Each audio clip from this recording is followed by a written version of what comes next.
네, 반갑습니다, 여러분. 즐거운파생꾼입니다. 자, 고객님, 우리 회원님 궁금하다고 하는 사항도 있고, 우리 카페가 드디어 500명이 넘었습니다. 1년 8개월 만에, 1년 10개월 만입니까? 이제 1년 10개월 만에 드디어 500명이 넘었네요. 500명이 넘은 기념으로 내일 시장 같이 한번 보도록 하겠습니다. 내일 시장의 시황은 내일 아침에 제가 우리 연구소에 주절주절 아무 말 대잔치에서 올려드리겠지만요. 우리 카페님들 500명 달성했다고 축하를 해주셨네요. 네, 감사하고요. 자, 지금 분석을 좀 하고 있다가 지금 제가 잠깐 유튜브를 열었는데요. 자, 전반적으로 지금 우리나라 시장 한번 볼게요. 제가 금요일날 시황을 목요일날이었습니까? 목요일은 어제였구나. 오늘이었구나.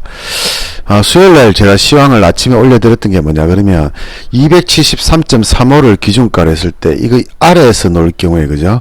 아래에서 넣을 경우에는 272.5라고 얘기했지, 그죠? 272.5. 근데 이거를 깨버리면 어떻겠습니까? 이거를 깨버리면 장대 연봉이 떨어지고, 크게 떨어질 수 있다라고 얘기 드렸는데, 어제 되게 많이 떨어졌습니다. 자, 미국도 어제는 좀 많이 떨어졌지만, 우리나라보다는 적게 내렸어요. 우리나라만 유독 크게 내렸습니다. 근데 크게 내린 이유를 보면요. 크게 내린 이유를 분석해 보는 게 중요하거든요. 크게 내린 이유는 이 베이시스 때문이죠. 제가 여러분들한테 강의를 들을 때마다 하는 말이 베이시스, 특히 파생하시는 분들한테 제가 베이시스 이야기를 눈만 뜨면 하는 것 같습니다. 여러분들 베이시스 있잖아요. 우습게 보면 안 돼요. 굉장히 중요한 얘기입니다. 자, 이 베이시스가요, 이 코스피 200과 선물 지수 간의 베이시스 격차를 얘기하거든요. 이거 빼기 하면 되지, 그죠? 얘 빼기, 얘 마이너스 얘를 하면 되는데, 지금 등가로 변했지, 그죠? 0.1이다, 그죠? 자, 얼마 전까지 며칠 만에 순간적으로 이날이지, 그죠? 순간적으로 베이시스를 0.8 정도로 늘렸습니다. 늘렸다가 어제 베이시스를 줄여들면서 얘는 뭡니까? 6.5포인트 하락이고 얘는 얼마입니까? 5.8포인트 하락이지, 그죠? 이렇게 베이시스를 0.7 정도를 줄여버렸어요. 그래서 베이시스를 등가로 맞췄습니다. 이 바람에 선물이 더 내린 것처럼 보이지만 실제로는 그렇게 많이 내린 게 아니지, 그죠? 내린 게 아닌데 이렇게 되면 어떤 원인을 하면 콜은 더 올라가 버리지, 그죠? 풋은 더 올라가 버리죠. 풋은 막판에 더 급상승을 해버리고 풋은 막판에 급락을 해버렸습니다. 예, 막판에 급락을 해버렸어요. 쉽게 말하면 정상가로 돌아왔는 거죠. 자, 근데 내일 시장을 알아볼 때 앞서가지고 내일은 금요일입니다. 그죠? 금요일날. 다음 주 월요일날, 화요일날, 그리고 수요일이 뭡니까? 또 공휴일이죠. 그럼 목요일날 만기지, 그죠? 이제 며칠 남았습니까? 하루, 이틀, 3일. 이 3일 지나면은 바로 만기로 돌아온다는 얘기다, 그죠? 지금 현재 양압이 5가 넘습니다, 지금. 5가 넘다는 얘기는 3일에 5가 넘는다는 얘기는 굉장히 비싼 얘기예요. 졸라 비싼 겁니다, 이거. 존나 비쌉니다. 그러면 월요일날, 내일장은, 오전장은 뭐 왔다 갔다 하다가, 오후장 되면은 콜이고 푸시고 다 박살날 가능성이 저는 99%라고 봅니다. 내일은 오후장이 콜도 한 30% 빠지고, 풋도 30% 정도 빠지거나, 또는, 풋이 20% 빠지고, 콜이 반토막이 난다든가 40% 빠진다든가 이렇게 되지 않겠나 싶어요. 여러분들 기대감과 틀리지, 그죠? 지금 콜 잡으신 분도 있고 풋 잡으신 분도 있는데 여러분 기대감과 제가 말씀드리는 시황이 좀 틀리죠. 결과는 내일 보면 알겠지만 추가 급락을 하더라도 내일 추가 급락을 하더라도 풋은 아침 시세를 좀 주다가 오후장 들어가면은 다시 급락을 할 가능성이 높고요. 콜은 반토막 정도에서 왔다 갔다 하다 마감될 가능성이 높다, 그죠? 여기서 내일 장을 일단 스케줄상으로 한번 제가 둘러보면요. 자, 내일 두 가지겠지, 그죠? 아침에 하락하다가 급반등하다가 가두리 치다가 하는 경우가 있고, 또는 보합에 출발을 해가지고요. 보합에 출발해서 뭐 약간 올라가는 척 하다가 또 쭉 밀렸다가 다시 이렇게 쭉 올라오는 이런 경우가 가능성이 있고요. 그 다음에 아침에 개발락 출발을 해서요. 쭉 시작하자마자 쳐올렸다가 여기서 마감하는 경우도 있겠죠. 이 세 가지의 경우밖에 없습니다. 뭐 별로 어려운 게 아니다. 그죠? 이 세 가지의 경우밖에 없어요. 내일 나올 수 있는 장은 개발락 출발해서 좀 무너졌다가 다시 급상승, 또는 보합 출발해서 약간 올라가다가 급락하다가 다시 올라가는 경우. 그 다음에 세 번째는 시작하자마자 바로 급등해서 가두리 치다가 뭐 더 올라갔다가 뭐 내려왔다가 이렇게 대충 마감하는 경우. 자, 이 세 가지의 경우를 콜과 풋의 가격을 한번 감안해 볼게요. 그럼 이렇게 첫 번째의 경우가 될 경우에는 풋은 100% 정도는 장중에 나올 가능성이 있습니다. 시초가가 얼마일지는 잘 모르겠지만 100% 정도 더 나올 가능성이 있어요. 그러면 풋은 무려 이틀 만에 약 600% 정도가 상승하는 게 되겠지. 그죠? 600% 그죠? 600%가 상승하게 되겠죠. 그럼 일단 시세를 다 준 거라고 볼 수 있거든요. 그럼 이렇게 되면은 장중에 풋이 100% 정도 올라왔다가, 지금 풋으로 감안할게. 1번 케이스는요. 콜은 볼 필요 없죠. 그죠? 반토막입니다. 그죠? 50% 마이너스 60% 되겠지. 그죠? 자, 이렇게 되는 경우, 그 다음에 이렇게 돼서 급등을 했다. 급등을 했는 경우에는 어떻게 됩니까? 그럼 풋은 한 30%까지 마이너스가 날 거고, 보합은 마이너스로 전환되겠지. 그죠? 물론 이게 한 방에 되진 않겠지. 야금야금 떨어지다 올랐다가 야금야금 떨어지다 이런 식으로 내려가겠지. 그죠? 그러면서 양쪽으로 다 까버리는 장이 첫 번째 시장이 가능성이 높고요. 두 번째 장의 경우에는 이렇게 되면 콜은 장중에 플러스 한번 가능성이 있습니다. 예, 콜은 장중에 플러스 가능성이, 플러스라고 많이 주는 건 아니고요. 뭐 이렇게 1포인트 정도 올라오더라도 제 생각에는 그 보합에서 뭐 그렇게 크게 올라오지는 못할 거라고 생각하는데, 뭐 잘해봤자 10% 정도 내외 아니겠나 싶어요. 저는요. 그 대신에 풋이 어떻습니까? 풋이 반토막 나버리겠지. 그죠? 이런 경우. 그리고 다시 여기서 반토막이 났다가 콜은 조금 올라왔다. 그죠? 이렇게 된 상태에서 다시 이렇게 급락을 하게 되면은 반토막 나는 풋이 다시 보합까지 올라가고, 풋은 또다시, 콜은 또다시 급락을 하겠지. 그죠? 그러다가 5장 돼서 여기서 마감한다고 가정하면은 풋도 마이너스, 콜은 반토막 이상 손실 마감. 이렇게 가능성이 있고요. 이 세 번째 경우를 보면은 아침에 50% 정도, 뭐 50%에서 40% 정도 시작했던 콜이 쭉 올라가면서 결국 보합 근처까지 올라가겠다는 얘기죠. 그죠? 예, 보합 근처까지 올라왔다가 살짝 플러스까지 한번 보여주다가 다시 결국은 마이너스 한 20% 정도에서 마감하는 경우고, 풋의 경우, 이 경우에는 마이너스 한 50%에서 한 70% 정도까지 나올 가능성이 있지. 그죠? 뭐 약간 제가 과격하게 말씀드린 것도 있는데, 이렇게 생각하고 보면 돼요. 예를 들어서 마이너스 40%밖에 안 됐다. 그럼 제 생각보다 어떻습니까? 조금 낫지. 그죠? 그래도 결국 반토막은 반토막이지. 그죠? 자, 세 가지의 경우 모든 걸 감안해도 내일은 어떻습니까? 세 가지의 경우 모두를 감안해도 내일은 옵션은 꽝이다. 하지 마시라. 예, 오전에만 하고 하지 마시라. 오후장 절대 하지 마시라. 이게 결론이고요. 그럼 내일 시장을 한번 같이 한번 예측을 해볼게요. 자, 268은 반드시 제가 볼 거라고 장중에도 몇 번 얘기 드렸고, 전날 시황에도 말씀드렸고, 사실 이날도 제가 얘기 드렸어요. 그죠? 269를 보고 가야 된다고. 근데 보지 않고 갔지. 그죠? 보지 않고 올랐기 때문에 떨어지는 폭이 굉장히 위험했고, 이날 제가 아침에 말씀드렸던 게 급락이 나올 수 있고 268을 봐야 될 거다 했는데 268을 보고 마감했습니다. 그래서 자, 270에 물린 사람들이 좀 있을 거예요. 콜 270에 물린 사람들 좀 있을 겁니다. 자, 이분들이 어떻게 해야 되느냐를 생각해야 되는데, 자, 이렇게 물린 분들이 만약에 지금 마이너스 20% 좀 나있다라고 가정하면요, 월요일날 시초가도 또다시 하락으로 출발할 가능성이 좀 높지. 그죠? 콜 같은 경우에는. 그러면 순식간에 반토막이 손실이 나버리는 거죠. 그럼 아까 전에 제가 세 가지의 경우를 이야기 드렸는데, 그분들이 제일 나은 게 바로 이 세 번째 케이스겠다. 그죠? 세 번째 케이스라고 하더라도 270에 물리신 분들, 270의 가격, 쉽게 말하면 풋의 가격이 270에 물린 분들은 복구하기가 좀 힘들어질 거라고 저는 생각합니다. 그리고 그게 시간이 12시가 넘어가면요, 내일 12시가 넘어가면은 뭐 어쨌든 계속 까일 거라고 저는 생각하거든요. 그럼 급등할 가능성은 없느냐, 이렇게 있습니다. 270.6까지는 볼 수 있습니다. 270.6까지는 되돌릴 수 있고, 이 경우에 271.5까지는 가능성이 있습니다. 요 자리, 빨간색 요 자리지. 그죠? 빨간색 요 자리까지는 되돌릴 가능성이 있어요. 그럼 그 조건이 뭐냐? 그렇게 되려면 조건. 자, 내일 일단 시초가는 어떻습니까? 내일 시초가는 268.1을 지켜줘야 됩니다. 근데 우리가 야간장을 제가 지켜봤는데 야간장이 어떻게 됐습니까? 야간장의 저점은 얼마입니까? 266.8입니다. 그 다음에 야간장 종가는 얼마입니까? 268 정도 되지, 그죠? 조금 여기서 0점이 267.9 정도쯤 되는데 268이라고 제가 보겠습니다. 그냥. 왜냐 그러면 오늘 미장이 만약에 상승을 해주면은 우리나라도 내일 아침에 의외로 상승 출발할 가능성도 있거든요. 의외로. 그래서 중요한 것은 268.1을 한 틱이라도 깨지 말고 지지하는 게 중요한 겁니다. 요거 깨면 안 돼요, 요거요. 요거 깨고 떨어지기 출발하면 어떤 일이 벌어지냐 그러면요. 자, 첫 번째의 경우, 자, 268.1을 붕괴시키고 출발했다. 또는 시작하자마자 깨버렸다라고 하면 어떤 일이 벌어지냐 하면요. 자, 요 제가 표시드리는 빈 공간 있지, 그죠? 266.47. 그러니까 265다, 그죠? 266.5입니다. 요 자리까지 밀려버려요.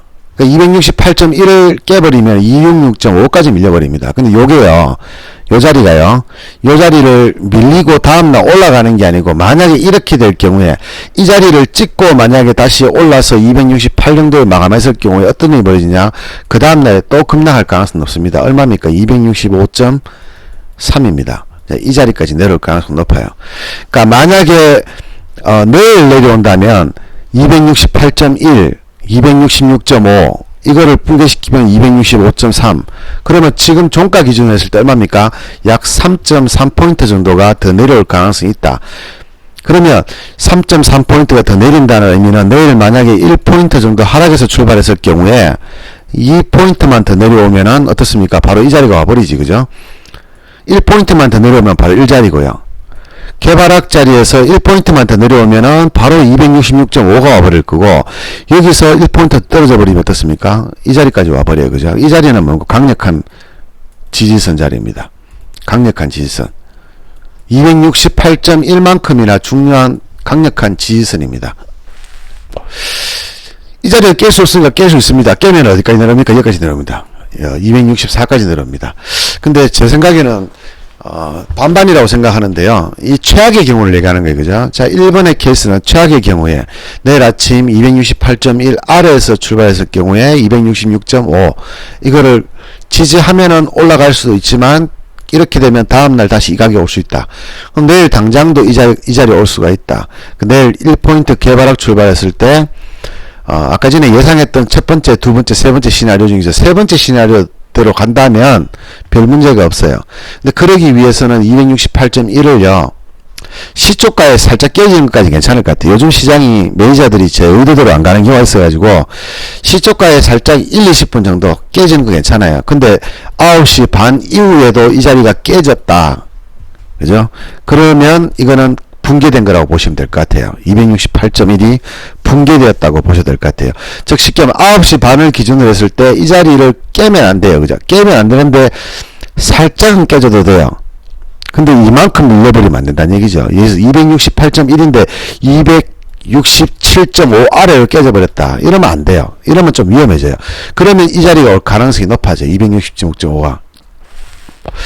자, 이렇게 첫 번째 시나리오가 있고요. 자, 두 번째 시나리오는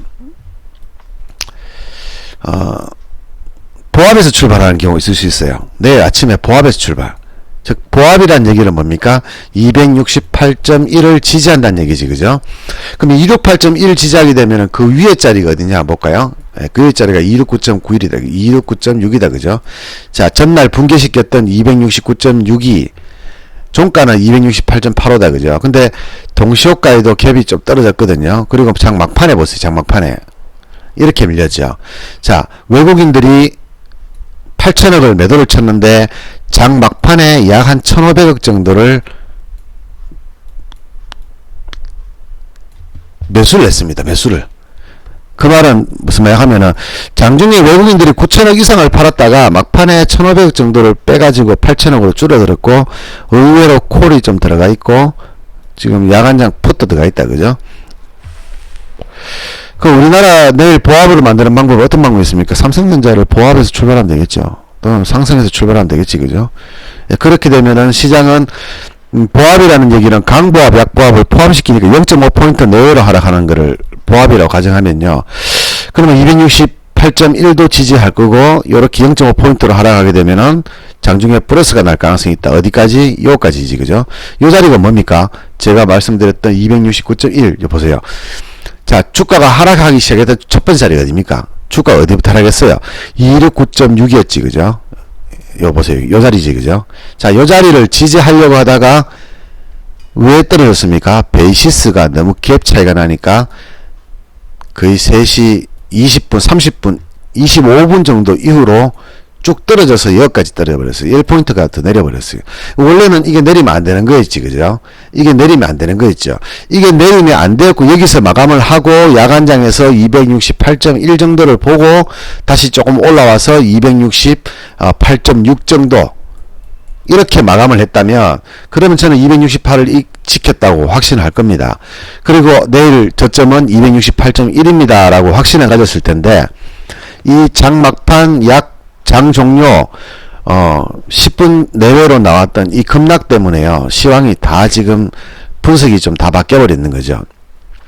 269.6을 지키고 마감할 수 있는 기회였음에도 불구하고 굳이 밀어버렸다. 그리고 베이시스를 등가로 만들어 버렸다. 그 말은 다시 얘기하면 올라가기도 쉬워지고 내려가기도 쉬워집니다. 자, 이게 베이시스가 높을 때는 어떻습니까? 내려가기가 쉬워지는 거죠. 그래서 금요일날, 목요일날 폭락을 해버렸어요. 왜? 베이시스가 0.8이니까 0.8만큼 내려갈 여지가 또 있는 거예요. 시장과 똑같이 가는데 얘는 뭡니까? 더 떨어질 여지가 있었단 말이죠. 만큼, 그죠? 근데 이게 등가로 변해버렸기 때문에 이제 이거로 같아져 버렸어요. 그죠? 같아져 버렸기 때문에, 이렇게 오네. 얘가 종합주가라 그러면은 선물은 여기 있었단 말이죠. 그럼 얘는 뭐 어떻습니까? 요만큼의 갭 차이가 있잖아요. 높이 차이가. 근데 얘가 막판에 이렇게 떨어져 버렸어요.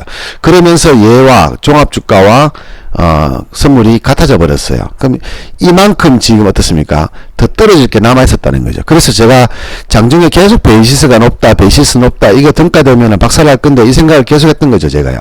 근데 그게 장중에 계속 안 나오다가 장 막판 10분당 내놓고 결국에는 이 1포인트만큼 더 떨어져 버렸어요. 그러면서 등가를 만들었으니까 풋은 더 올라가 버리고 콜은 박살나 버렸는 거죠. 금요일날, 목요일날. 자, 이 영향을 받았기 때문에 등가니까 올라가기도 쉽고 내려오기도 쉽다. 이런 흐름으로 보시면 되고요. 자, 그러면 269.6은 어떻습니까? 장 막판에 그냥 밀렸는 거지, 그죠? 시황에 따라서. 그러면 269.6은 뭡니까? 쉽게 돌아갈 수 있어요. 1포인트 떨어지더라도 내일 고점이 269.6이 될 수 있습니다. 내일 아침에 268 정도를 보고 202까지 올라갈 수 있다는 얘기지, 그죠? 또 267을 보더라도 내일 고점은 269.6이 될 가능성이 높아요. 그러면 269.6을 지지를 하고 마감하면은 어떻습니까? 그 위에 자리가 보입니다. 271.5까지 보입니다. 지지하고 마감하면 월요일날 올 수 있는 자리란 말이죠. 그럼 내일 나올 뉴스가 뭐냐? 5일날 나올 뉴스가 뭡니까? 네, 5일날 나올 뉴스가 이제 북미 회담이 있지, 그죠? 북미 회담. 그럼 4일날 나올 뉴스가 뭐였습니까? 내일이지, 그죠? 삼성전자 실적 나오죠. 실적이 분명히 좋을 것 같아요. 저는 그러니까 2분기에 비해서 굉장히 좋아졌을 거라 생각합니다. 그러면 삼성전자가 마이너스 출발하더라도 급등할 가능성이 높고요. 또는 아침에 삼성전자 실적이 아침에 나오겠죠. 그러면 삼성전자가 어떻습니까? 갭 상승으로 출발할 가능성도 있죠. 그럼 갭 상승으로 출발하게 되면 당연히 이 자리는 보게 되는 거지, 그죠? 그리고 이 자리를 돌파하게 되면은 270도 볼 거고 271도 볼 가능성이 있다. 자, 이렇게 시나리오가 짜지고요. 자, 이거 두 번째 시나리오는 내렸다가 올라가거나 아니면은 개발학 출발해서 이렇게 올라가는 2번과 3번의 경우가 같이 된다, 그죠? 3번의 경우 어떻습니까? 만약에 3번의 경우로 간다. 자, 아침에 갭 상승 출발했다. 갭 상승 출발해가지고, 예를 들어서 종가가 여기인데 아침에 6시 출발했어요. 삼성전자 실적이 장전에 나오기 때문에 장전에 해가지고 0.5포인트 이상 올라서 출발해서 어떻게 됩니까? 그럼 시작하면 더 올라가겠지, 이렇게, 그죠? 그럼 270까지도 갈 가능성이 있죠. 그래서 여기서 맞아 떨어져서 보합 아래로 떨어질 가능성도 있습니다. 왜? 이만큼 하방에 베팅한 사람들이 있는 거지, 그죠? 그러면 이 사람들을 한번 살려주기 위해 가지고 이 자리까지 왔다가 다시 이렇게 올라갈 가능성이 높아요. 그럼 내일은 이런 변동장이 나올 수 있다. 갭상승이 나오면 이런 변동장이 나올 수 있다. 이런 변동장이 나올 경우에 봐야 될 거는 269.6짜리. 돌파했을 경우에는 270.6짜리. 요거를 신중하게 봐야 된다. 신중하게 봐야 된다. 한 티켓을 못 받고 떨어지면은 어디까지 밀린다? 보합까지 밀릴 가능성이 높습니다. 보합 아래도 가능성이 있고 보합까지 밀릴 수도 있습니다. 자, 요렇게 내일 시장을 예상하고 주가를 보면 될 것 같네요. 자, 오늘 여러분들 위해 가지고 제가 시황을 조금 올려드렸는데 도움이 되셨나 모르겠네요. 뭐 도움이 되시고 안 되시고 빨리 1000명이 넘어야지 제가 여러분들한테 도움을 줄 만한 상황이 만들어질 텐데 뭐 이는 알다시피 뭐 저희 카페는 뭐 소수 정의의 요원이다 보니까요. 예, 잘 안 만들어지네요. 그래도 여러분들이라도 좋아요 좀 눌러주시고 구독도 좀 주변에 계시는 분한테 구독도 좀 해달라고 해주시고 제가 빨리 제가 유튜브로 10원이라도 좀 벌어봤으면 좋겠습니다. 자, 여기서 일단 끝내고요. 내일 아침에 다시 시황은 올리도록 하겠습니다.